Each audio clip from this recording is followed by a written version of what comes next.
So today, another avalanche of offense in front of these Wrigley faithful. The 15th installment with 10 or more runs. These Chicago Cubs, they're in the catbird seat tied with those Washington Nationals. Seiya Suzuki, he got the power display, started nice and early. Follow up by Jaguarcito, his first big league bridge work. Carson Kelly, and then Michael Busch putting the icing on the cake, and the fellas, they would continue to follow suit, pushing runs across, and that is why we go down inside of that clubhouse, because taking game one of a 3-game series versus the 2-time defending World Series champions, that is exactly what the doctor ordered. The 9th win in a series opener at home, and with that said, we are off and running. Welcome, as always, we are here, and this is Cubs Postgame Live, presented by Yuengling Flight, the next generation of light beer. And as you see all those happy faces filtering through going into that clubhouse, well, there's a good reason. They went out there and they beat a quality baseball team, Cliff. Yeah, really good team in the Dodgers, coming off a tough, series against the Yankees. Just a way to turn the page, get back on the right track. I thought Seiya's home run after they scored 3 in the top of the first was huge to get back into the ball game. Then they scored 6 unanswered before the Dodgers put one on the board, and then a quality, great plate appearance with a challenge by Carson Kelly was huge to put the game away. Absolutely. We saw it yesterday. I did not see the challenge. It could have gone a whole different way, but today Carson Kelly taking advantage of said challenge, and he also took advantage of some balls that were center cut. This gets us to our fast play of the game presented by the Illinois Lottery, and today it was that vulgar display of power. And Seiya Suzuki, oof, you hear the way that sounded, Cliff? Oh, that sounded loud off the bat. That's hard maple. This is uncharacteristic from a guy, Justin Robleski, a guy that's been having a great season thus far. He gave up 8 homers last 2 starts, 4 today, and I just felt like, the bats with Mike Busch right there, we saw Carson's at bat. All these at bats were just big swings. And you're right. I mean, there it is. Hold on a second. Sometimes you just don't know. The Cubs, they could be categorized as a super team themselves. And with that 10-run output led by Carson Kelly and his pop, anything could be possible. Has anyone here seen Kelly? K-E-L-L-Y? Well, I have a good feeling that Taylor, she has seen him.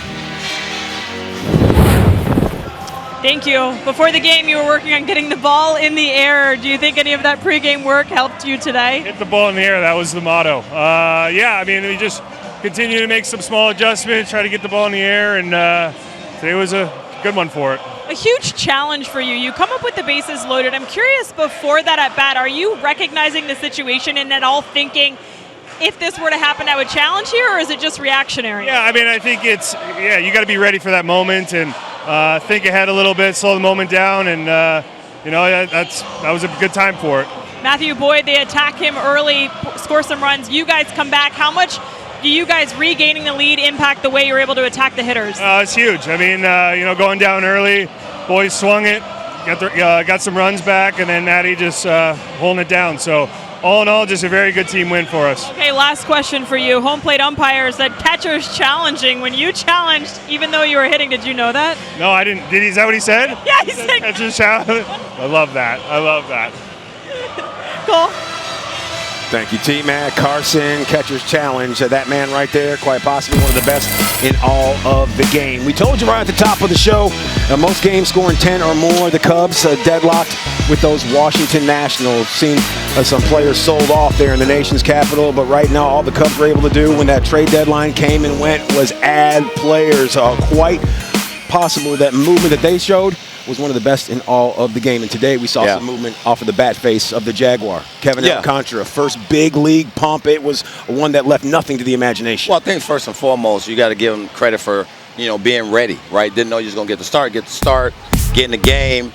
2 quality at bats. He had a walk. But look how quiet and calm he is against one of the best pitchers in the National League. Maybe all of baseball. He takes the first pitch right in the heart of the plate. He smokes this one. I'm thinking, okay, if he can straighten this out. And usually when you go down 0-2, you're thinking, all right, I had my chance, right? But great takes off the plate right there. Another tough pitch down. And then he gets the pitch out over the plate and smokes it in the left field bleachers, and this is what you've been hoping for when he gets a chance to play. You don't know when he's going to play. When you get to the big leagues, so many things change for you, Cole. But you also like his second plate appearance, right?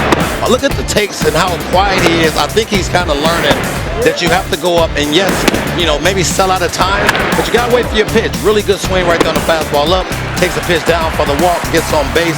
And all these things builds his youngster's confidence to where he can get in there and possibly get more at-bats with Happer struggling from the right side of the plate. Yeah, one thing they always say, you can't teach size. And Kevin Alcantara, the Jaguar, he is as big as all outside. Yeah, congratulations on that first one, and for him to go out there and get that. He's the kind of dude who you would like to see play every day. But Cliff, like you said, that luxury isn't afforded to him. Just as long as he's ready, when he runs into balls and he's on time, he's a certain problem. Yeah, and I think the big thing is circulating through the clubhouse is Pedro Ramirez is not playing every day, but getting a chance to go out there and play a little bit more. So all these things help everybody, especially off the bench, being that supporting cast type of group where you don't know when your time is going to come, but you have to be ready.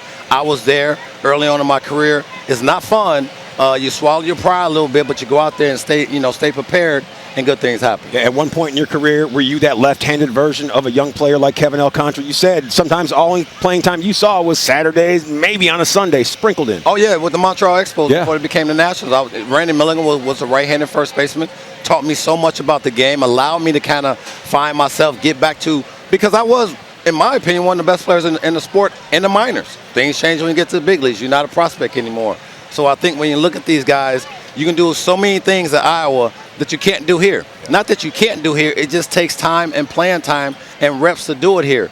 They don't come that easy, right? We've seen that, Cole, but I think the biggest thing is I think they have a nice little nucleus of players who gets it. Absolutely. Not to take anything away from the Iowa Cubs, but playing here at Wrigley Field with the fans on top of you, cheering for you and calling your name, it's an entirely different animal. And Kevin Alcantara, he found that out. And the animal that it was the Jaguar. Let's get to our insurance play of the game presented by Insure on the Spot. And usually we give this to a cat coming out of the arm barn, but today we're giving it to the one and only Matthew Boyd. A little bit of a shaky start, but one thing that we love about him is the fact that he leans on the defense and goes out there, buckles down, and has all these Gold Glovers go out there and make plays for him. Yeah, I love the play with Ramirez. Right here, that great cam off the wall to Sam, who makes an accurate throw to Dansby with the quick tag to get Kyle Tucker at second base. I thought that was a great play.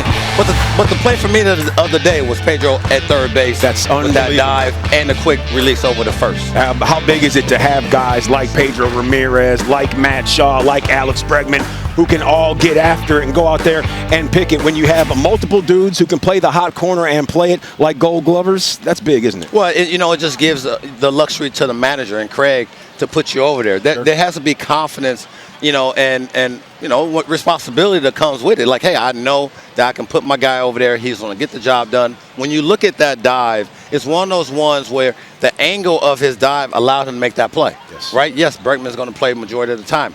But when you get a chance to go in there, that's not an easy play to make. And also, you have to make the throw across the diamond. He made a one hop over there to Bushy at first and completed the play. It was awesome. Being able to beat those Los Angeles Dodgers in Game 1, that's huge. That means you have a win in your back pocket and also a come-from-behind victory. The 2 victories versus Los Angeles this year, of course, we know the fellas, they were down early on the West Coast on that Friday night. They battled back. Tonight they were down 3-0, but it was no sweat. They went out there, finished business, and now they'll be able to sleep nice and easy. If there's anyone who feels fantastic about the ups and downs of the day, it's the skipper, Craig Counsell.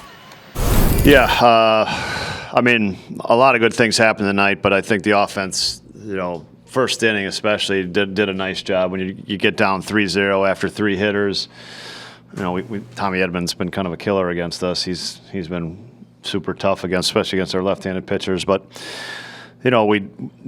a couple things. Boyd salvaged the inning. It looks like nothing's going right. We get out of we finished the inning. First 2 hitters and it's 3-2, and now it's kind of back to scratch almost. And let's go. And then we just did a really nice job against a starting pitcher who's having a really nice season. Really happy for Kevin. Kevin was in a car at 3 o'clock on the way here, essentially late notice, and had a probably his best night in the big leagues. So happy for him, and we just kept adding runs, which against this team you need to do. talked about Boyd, and is that what a leader, top of the rotation pitcher does, even when he gets down? Yeah, I mean, look, he made some mistakes tonight. You know, he made some pitches that, you know, he made pretty good pitches the first two hitters, and then he made a bad pitch to Edman. You know, he left the changeup up to Alfonso, the catcher, in the 9-hole for the fourth run. But he also pitched. He also gave us 20 outs. And that's a big deal too. So that's one of those nights where maybe you look at the line, and if you glance at the box scores and you're like, he didn't have a good night. He had a really good night. So he did a nice job. Pitched like a pro tonight against a very good offensive team. It's kind of a cool moment when Carson challenges and the whole stadium's waiting and kind of explodes. Yeah, when it goes our way with the bases loaded, I think. Yeah, it's a good moment for sure. I mean, the challenge things, you know, obviously there was the one yesterday that, you know, it's hard. You know what I mean? It's hard to put yourself in all the things that are going through your head in that batter's box. There's a lot, you know, and so it's hard. And so we caught a break today. Yeah, thanks for bringing that up. I think it was a night that kind of highlighted. That's why so much happened. I mean, I made an incredible play. Pedro made an incredible play. You know, we're putting outs on the board there that most teams aren't putting on the board, and you know those outs don't happen, and you've got men on base with a team that can strike pretty fast. So huge to add some outs. Dansby had a nice play up the middle. Huge to add some outs tonight, like we've done so many times. The obligatory playoff atmosphere question. The games mean a lot because you're playing against a team that you want to have a better record as falls. Well, it's a tough team to beat, man. You know, we played the Yankees, which is a good baseball team, tough team to beat. This is a really good baseball team, and you got to play at your best to beat them. And I thought tonight we showed a lot tonight and played a really good game. When we talked to you earlier, they hadn't announced the Holmes deal yet. Like, what does that addition mean? We're getting Tyrone Taylor, it's understanding you're looking for like a right-handed bat to come off the bench. I mean, how much do those two guys help you? Yeah, I mean, we're adding to the guys that are going to help us, the pitchers that are going to help us, and the depth. And you know, you might look at it and say, oh, we got too many starters. What are we going to do? We'll figure it out. And if that's a problem, I don't consider it a problem. You know, we're going to have to find some different ways and be creative, but we'll do that. And with Tyrone, we're going to. I mean, it's. I think with Tyrone, we're just trying to get a guy that's a good defender, has pop in his bat, has been historically pretty good against left-handed pitching, can run the base as well. So we think he can do a lot. He's accustomed to a bench role, but he can play against left-handed pitching, and I think he's going to play tomorrow. So assuming he can get here, so just like that, I think we have an option. You know, we haven't given Pete an off day, and I'm not necessarily planning on it, but I think we have an option if we should want to. What were the circumstances surrounding bringing on Patrick? It was kind of just like not knowing what was going to happen today, essentially. So we weren't sure we were going to activate him, but I guess we were sure we were going to activate him, but we just not knowing what was going to happen. I think there were some roster things going on. If you acquire a certain number of players, we would have had to, you know, we need 40-man roster spots. It was involved in that, and then I really wanted to give Ian a break here a little bit, and so it just kind of worked out. Well, Craig, making mention of some of the names that were added via the Hall earlier today before Major League Baseball's 5 o'clock Central Time trade deadline, and the Cubs, they were very active. Kevin Gossman, that is what started everything last night. And then Clay Holmes, Ryan Zefferjohn, Braxton Garrett, and Tyrone Taylor. And you know there's that familiarity level between Taylor and Craig Counsell between their time spent in Milwaukee. Taylor, a Brewer between 2019 and 2023, and Juan, he knows, another great win, the playoff push. It's going to be good. Play the song, sing it. You see it right there, the fellas. Glad handing. Highlights right around the corner after a 5-run victory over those Los Angeles Dodgers. Keep it locked on Cubs Postgame Live.